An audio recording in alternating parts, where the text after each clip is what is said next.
Hello everyone. In my last video, I had made an attempt to make you people understand what Section 6 of Indian Evidence Act is all about. In this video, I am going to provide you with the general notes which are to be taken into consideration when we speak of Section 6.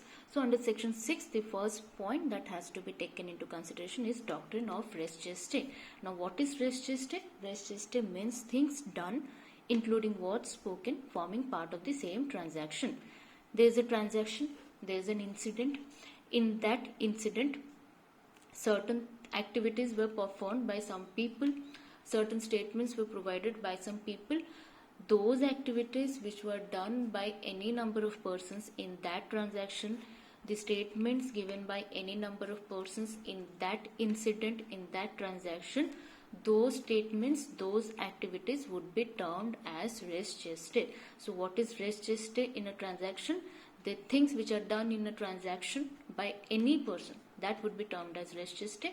The words spoken, a statement made by any person in the transaction would be known as res gestae.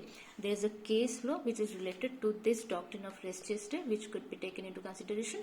That is Riju versus State of Kerala. Here the court has provided that statements by an injured person to those who come immediately to the place regarding the incident are admissible in evidence. For example, there is an injured person lying on the road.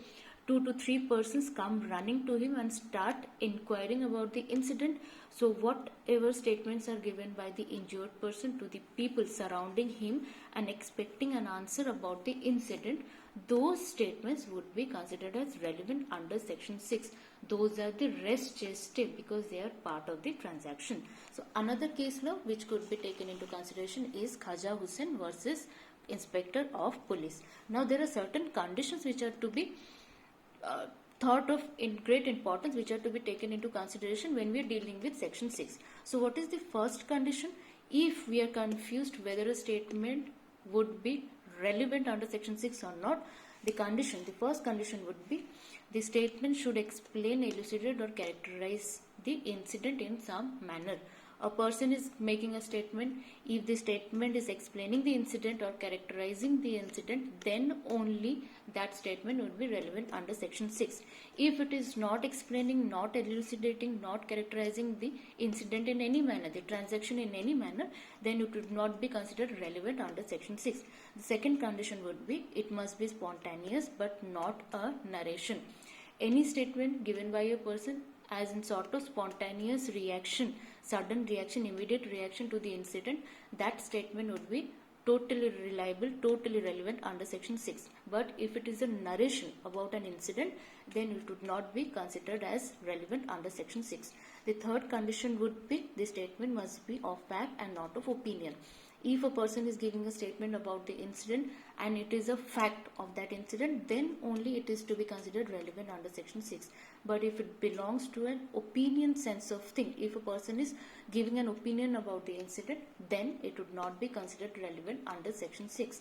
The fourth condition is that statement must have been made either by a participant in the transaction or by a person witnessing the transaction. So if a person is a part of the transaction directly, then any statement made by that person would be relevant under Section 6. If a person is witnessing the whole transaction himself, then any statement given by that person being the part of the transaction, that would be considered relevant under Section 6.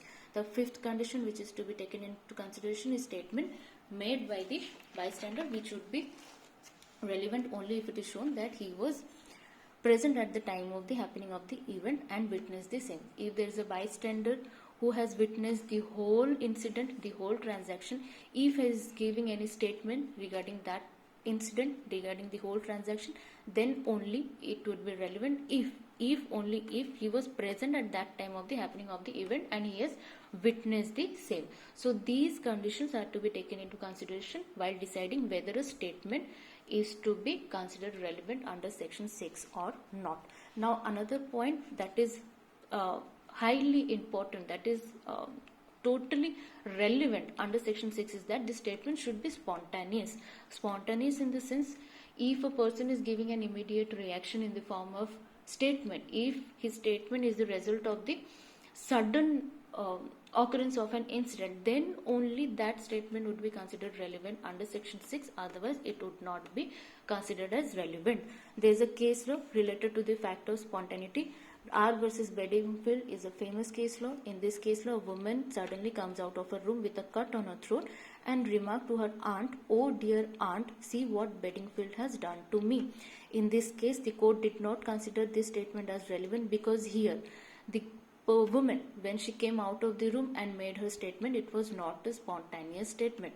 According to the court, it would have been relevant if that statement would have been an immediate reaction, would have been a spontaneous statement when the incident was taking place. So because it was not a spontaneous statement, that's why the court did not consider this statement as relevant under section 6.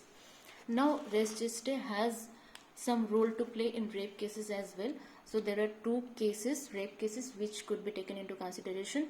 Sunil Kumar Arjun Das Gupta versus State of Madhya Pradesh, M. Loganathan versus State. Here the victim has made certain statements to any person. So the rape victim who makes certain statements about the incident to any person, either to her parents or any person who is present at the incident, who is trying to rescue her, if any person, anybody, that rape victim is making any statement to anybody regarding that incident which has happened to her, that statement would be considered relevant under section 6. So these two cases could be taken into consideration when we are talking about res geste in rape cases.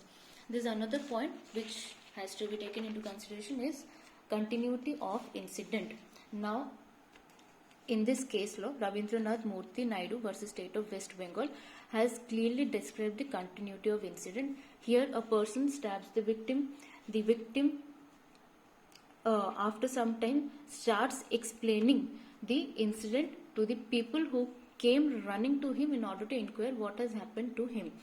So here in this case, the accused had already escaped after stabbing the victim. The victim already had a knife stuck at his back while he was explaining the incident to the people who were gathered over there, who were trying to listen to him.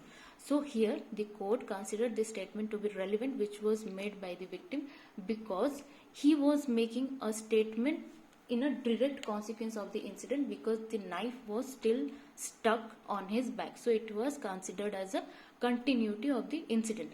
As it is a continuance of the incident, that's why any statement made by the person, made by the victim to the people who are gathered around him, that statement, those statements, if any number of statements are made, those statements would be considered relevant under section 6. Now another point which could be taken under note is that res geste is an exception to hearsay evidence. Hearsay evidence, as in general rule, is no evidence, but doctrine of res geste constitutes as one of the exceptions to the hearsay evidence. Generally, hearsay evidence is no evidence under Indian Evidence Act. The Act does not allow hearsay evidence to be put before the court. But if it's in form of the res geste, then it would be acceptable under this section, under section 6, as in relevant fact. So here's the case law which states about this thing only, that res geste as an exception to hearsay evidence. This case law is Krishnan Kumar Malik versus State of Haryana. Now another thing that is going to help you to understand the thing of res geste is this example. It's a pictorial example. So here this person is witnessing that the man is about to hit the boy, and he seems to be worried. He makes a spontaneous statement, "Stop, don't hit the child." So whatever statement this person makes as to this incident, that would be known as res geste, because it's a spontaneous statement. Another example would be, here is a man who is an injured person lying at a place. He makes certain statements to these persons who are available at that place. So he makes statement, "Mr. X intentionally drove his car over me. Mr. X had threatened me 2 days back."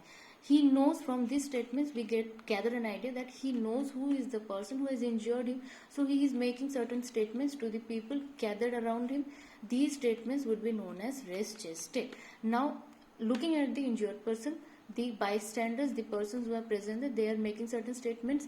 First person makes a statement as to I saw the driver. Second person makes a statement that I have recorded the number of vehicle and I am going to provide it to the police, or any other statements. These persons, if they have made certain statements, those statements would be considered as res geste. So the statements made by the person who is directly linked to the incident, directly a part of the transaction, those would be considered as res geste. The statements made by the bystanders who are witnessing the incident directly, the statements made by those persons would be considered as res geste. So this is all about section 6. So in case you are preparing a note for res geste, these points could be taken into consideration while dealing with section 6. I hope you had a clear understanding about section 6. So thank you and have a nice day.